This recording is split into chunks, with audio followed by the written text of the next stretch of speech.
আসসালামু আলাইকুম ভিউয়ার।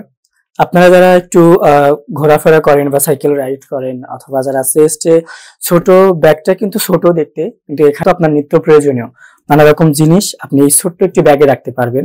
সেই ব্যাগটার আউটলুকটা আপনি দেখেন কতটা ফ্রেশ, ফেব্রিকটা দেখেন কতটা স্মুথ, এবং আপনি লোগোটা দেখুন আর্কটিক হান্টারের। এখানে উপরেই যে আপনার কম্পার্টমেন্টটা আছে, একটা জায়গা এখানে আছে, কার্ড হোল্ডার সহ নানা রকম জিনিস আপনি রাখতে পারবেন। আর এখানে আরেকটি কম্পার্টমেন্ট আছে, ফ্রন্ট কম্পার্টমেন্ট। এখানেও কিন্তু নানা রকম আপনার কোনো ফাইল যদি প্রয়োজন হয়, প্যাড অথবা নানা রকম কার্ড হোল্ডার, বিভিন্ন জিনিস আপনি এখানে রাখতে পারবেন। আর যদি আপনি মিডল বা মেজর কম্পার্টমেন্টটা দেখেন, তাহলে দেখুন এখানে কতটা জায়গা, ওয়ালেট অথবা মোবাইল বা আপনার আনুষঙ্গিক নানা রকম জিনিসপত্র কিন্তু আপনি এই কম্পার্টমেন্টে রাখতে পারবেন। সহজে আপনি এটা ব্যবহার করতে পারবেন সাইকেল বা বাইকে বা যে কোনো ভাবে। দেখুন আমি যদি আপনাদের এটা পরে দেখাই, তাহলে দেখুন স্মার্ট একটা ভাইব আসবে, কিন্তু এখানে গর্জিয়াস একটা লুক আসবে, রিফ্রেশমেন্ট। এই লুকের এই ব্যাগটি পেতে হলে আপনি আমাদের হোয়াটসঅ্যাপ, মেসেঞ্জার বা কল করবেন, ক্যাশ অন ডেলিভারিতে পৌঁছে যাবে আপনার ঠিকানায়।